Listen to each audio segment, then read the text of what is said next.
Okay, this is Roger with A Whittle Bit at a Time. I'm back on the side of the placement board for the dog training equipment. I want to try this a little bit differently. I want to try to scoop these out just to make indentions. As you see, it's a dog paw design. As you can see, when I use this tool, it wasn't quite as sharp. I'm going against the grain, and it's leaving it a little bit. That one cuts a little easier, and it was leaving it a little bit rougher.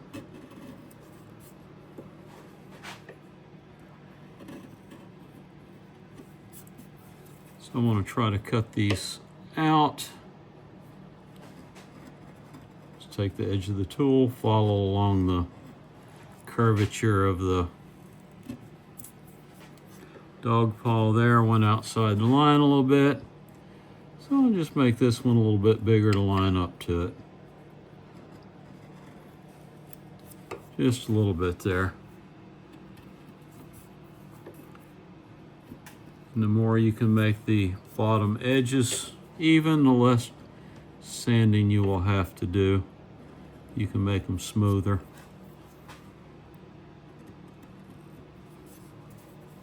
The less sanding you're going to have to do. So I'm not going very deep with them. I just want to get enough in there to where when I put the paint in it, it will help protect it some. I don't know if my hand's getting in the way of the camera when I come back at myself, but anyhow, you kind of see what I'm doing here.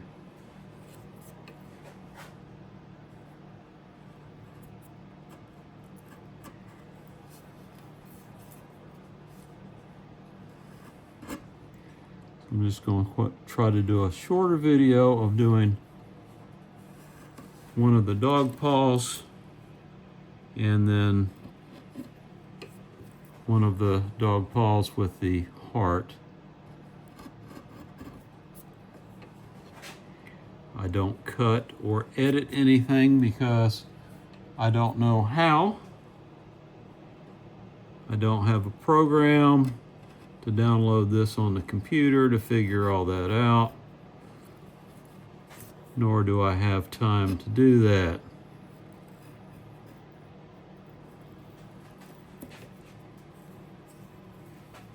Nor do I want to learn to do it. I may be a little lazy when it comes to that sort of thing. But this isn't about trying to make everything perfect on YouTube and get views and all of that stuff and collect followers. It's just for those that want to watch and possibly learn a little something, or just from my thought process on how I'm doing stuff. Because I do watch a lot of other carvers videos and take online schools.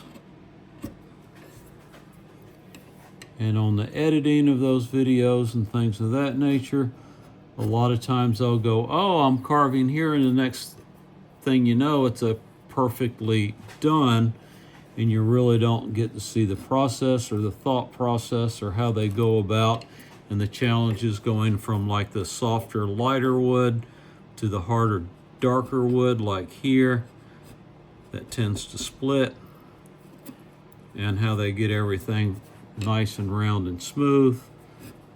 Some people may not show you the sanding process, which I'm not going to do, but all this will be hand sanded to smooth it up in the middle.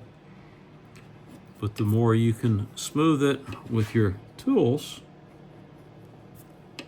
take a little bitty smaller and smaller bites out of it to get it more uniform and smoother, the less sanding you will have to do to get it perfectly uniform, if that's what the finish you want on it. Or you can leave a finish on it to where they can look at it and know that it's hand carved. Some people want it look machined, some people would rather leave it hand carved. It's just up to the individual. Okay, I've got those done. I think I need a little bit smaller tool for these because these are smaller here. Yep.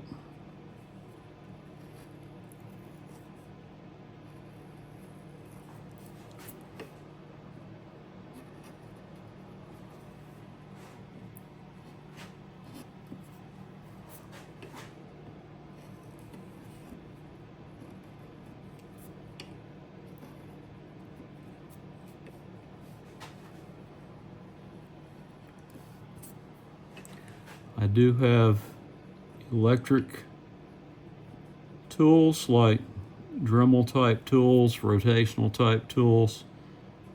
I've got one tool that spins. It's like basically the equivalent of a dentist drill.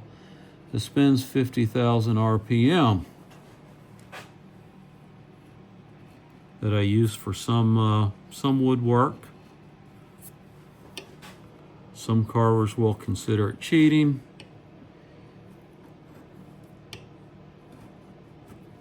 It just depends on what I'm doing and if I feel I need it.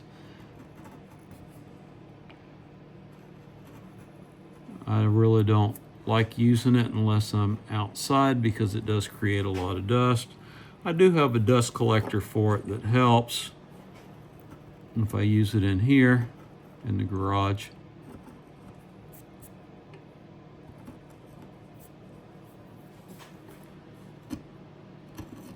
Where the hand sanding comes in, as you see how this is chipping here and not as smooth as this one is.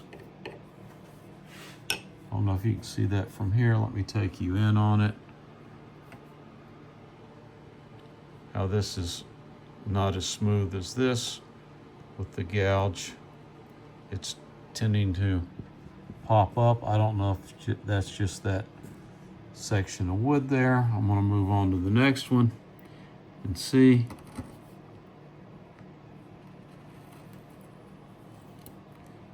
If you have a dull tool, it will do that. The sharper your tools are, the less it will chip out like that or make a rough cut. I try to keep my tools pretty sharp.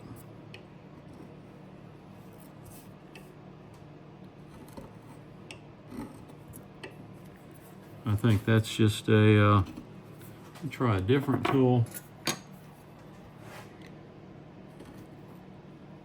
Just to see if it's the wood in this area. Maybe that tool's getting a little dull.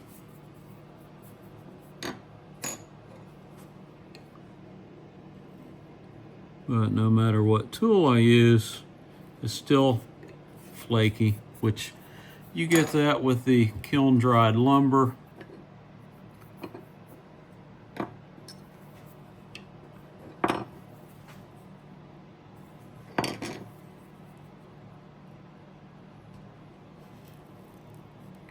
Because it's drier, and the drier your wood is, the more it tends to flake.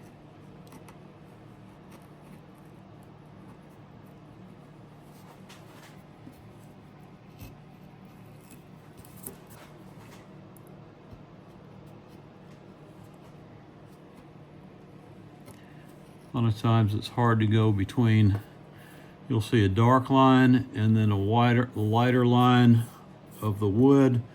Those are kind of ring growths on the trees. I can't remember. I think the darker is the winter growth and the lighter is the summer growth because it grows faster in the summer than the winter. And the winter growth is always harder. The darker rings are always harder wood. So if you get in a darker area like that and then you hit the lighter area, you have to be careful because it doesn't take as much force behind the gouge to really move it through the wood. And you'll chip out or overshoot the edges like I did before on the lettering. And then you have to figure out what you have to do to make that look good.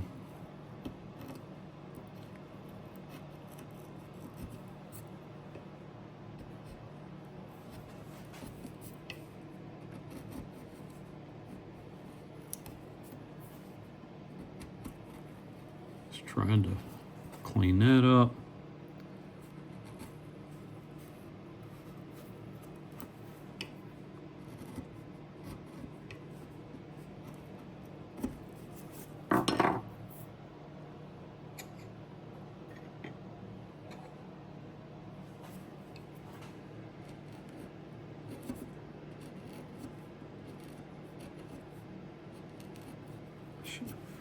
The shallower the gauge of the gouge, the less wood you can take off in one pass. Barely shave little pieces off like this, but you see how smooth the finish is leaving it.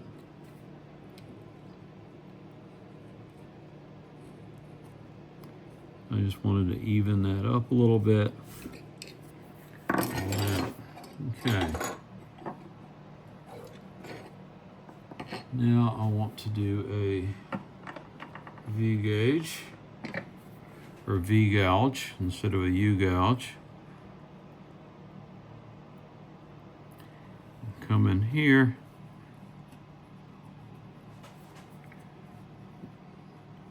And just make the heart shape.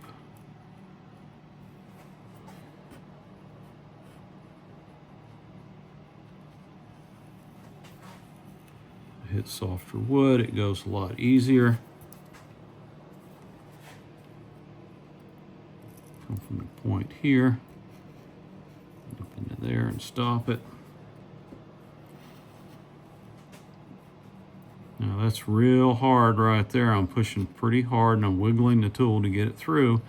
And as soon as I hit that soft wood, it goes now back to the hardwood. It's binding up a little bit. And you saw how it slipped out here. I have to come around here to try to get that slip into the pattern.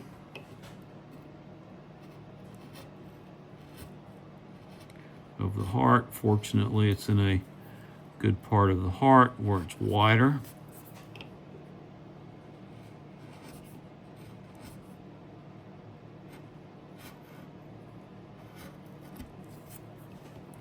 But it's where the soft and hardwood transition.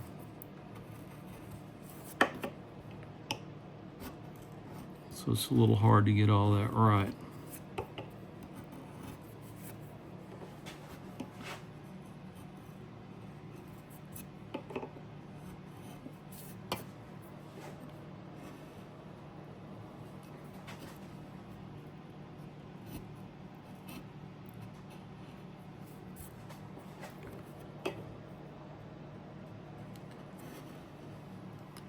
I see a lot of carvers on the YouTube videos, Facebook videos, reels, whatever you want to call them, Instagram reels, that just make this look so easy. Makes me jealous that they make it look easy, that they do it so easily. This piece of wood right here is pretty stiff, so I have to be careful. As you can see, the tool just wanting to run with me once it gets through that hard wood. So anyhow, That's a rough idea of how these are going to look. I'll get them cleaned up after I get the rest of them done on this side and on the other side. Get them cleaned up, sanded. Show you a picture of that right before I stain it.